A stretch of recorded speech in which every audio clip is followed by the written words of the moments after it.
Hey guys, Fat Man's back again. So I wanted to show you, this barrel had, I don't know how well you'll be able to see, had some rust here where the rear sight would have been sitting. Had some rust on there. Cleaned right up with a little steel wool and oil. You can see a freckle or two, but that's not so bad.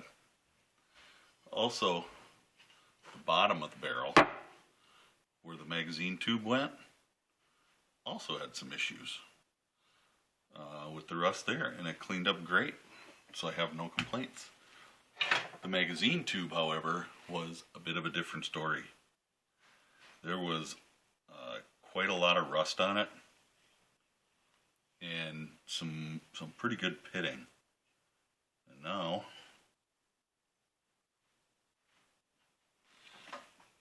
right around here was some pretty severe rust and pitting, which is virtually gone. Now, to take care of that, I took a piece of steel wool and oil and scrubbed the as much as I could off it, and then I had to actually take some sandpaper, I think I used 320 grit to start with, to really knock that rust out of there. It was pretty bad, and there were several places along the barrel, or along the magazine tube, where it sits against the barrel. So it just isn't cool. But you know what? It looks great now. I would almost, I'm proud to say that it came out nice. Whenever you use the cold bluing, you got to kind of oil everything up and leave it sit for a couple of days with just slathered in oil. And it seems to do the best job on it. I mean, it's not perfect. I mean, this spot here, it's a little light, but I'm not gonna sit and play with it that hard. So the magazine tube has to go, for those that aren't familiar, there's a hole here, and the magazine tube will go, this end goes into a dovetail cut in the barrel, right here in the barrel, on the bottom of the barrel, and it has to go in there. So once it's in there, it'll start into that dovetail just about as sweet as could be. To get it to finish, you're going to need a hammer, and I'm going to use my rubber hammer. And the biggest punch I have, and I'm not trying to get crazy with it, I just want to get it in there, and it's in there now. I just want to get it in, all the way in. So, you can see it's in there, it's good to go. But what I wanted to mostly do is on this end, and in here is where your bolt is going to go. This is your bolt, your recoil spring, and your bolt handle. And this is your main action that we put together earlier. So we'll set our action aside a little bit, hang our hammer up, because we don't want to get crazy with the hammer. What I'm going to take is, I've got a little heavier oil here, and I'm just gonna, what I'm going to do is I'm going to put a little bit in here, and really it's only a couple of drops, so it's not much. And I'm going to use a Q-tip, and I'm just going to spread that down. You can, once you look in there, you'll see that your rails run along here and along here. They're kind of like rails. And that's really all that I want to get good and goopy, is those rails. And I don't even want them goopy, I just want them lubed. I've seen other people, get just a little more here, that do other things to get it lubricated. Some will use grease, and I have grease. I use it occasionally. I'm not a huge proponent of it, but it does have a purpose. Now I'm going to take this patch, and I'm just going to put a couple of drops on there, and I'm going to do the inside sides. I'm not slathering everything full of oil. I'm just putting a coating on it. And mostly because I'm going to have steel. The bolt is steel, and it's going to be riding against aluminum, and I need some kind of lubrication there. Our bolt goes in, since we're holding the gun, the receiver is upside down here, it's going to go in this way. In that process, we have to get our bolt handle in there, which goes right here, right over this portion of the bolt. So I'm going to put a drop there, and 2 drops on the rod. The rod goes in the receiver.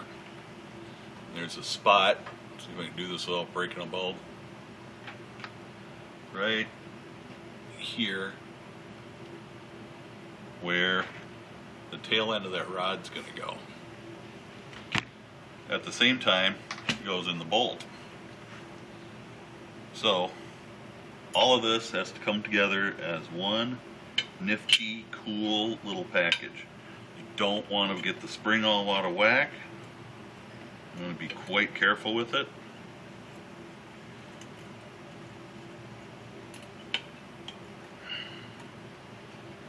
Alright.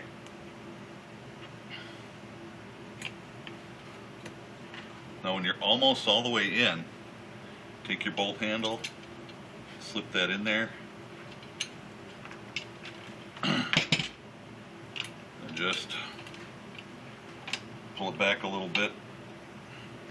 You just dropped it all in there, so you can try it. Make sure it slides. Hold your finger on there so it doesn't pop up on you. Don't know what else to say. There really isn't all that much to it.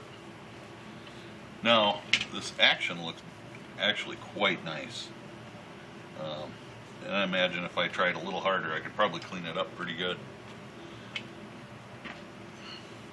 This part now, this is your buffer, and it goes to the back and it goes inside. We need to cock the hammer, so just push it back and down. And we're going to drop this all in. I need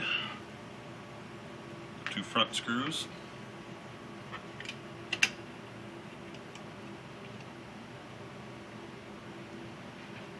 And it's just easier to put those in first. Now I'm not going to tighten them yet. I'm not going to Loctite them because I've never had them come loose on me, so I'm not going to Loctite them. But I'm not even really snugging them, just putting them all the way in. And then we'll push down on this. And remember when we took this apart, it had kind of this funky nut and a screw. So you want to stick this through first.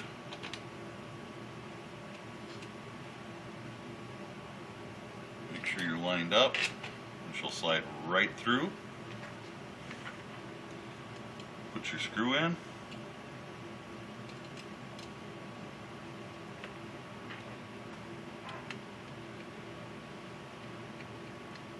What? That's kind of a crappy screwdriver, so I'm going to get rid of that one. I use that mostly for prying little stuff. This is a better screwdriver. I don't have gunsmithing screwdrivers yet. That's something I'm going to have to get. Now I'm going to go down and snug these all up. I never try to reef on them and get them super tight because stuff tends not to work then. But snug.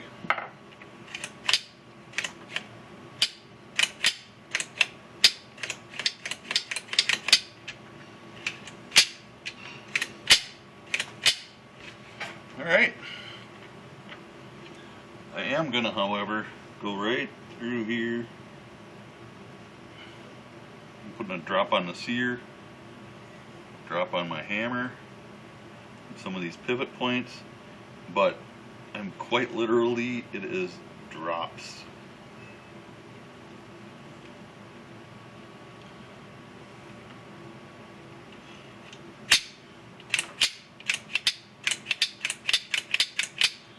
And there we go. Our receiver for our Glenfield Model 60 is back together. And our barrel is nice and clean. And we're about ready to go. We need to put the sights back on it, which I will do when I'm ready to put it into the stock. I haven't refinished the stock or anything either, and I'm not going to yet. That'll be for probably just going to be a whole nother project.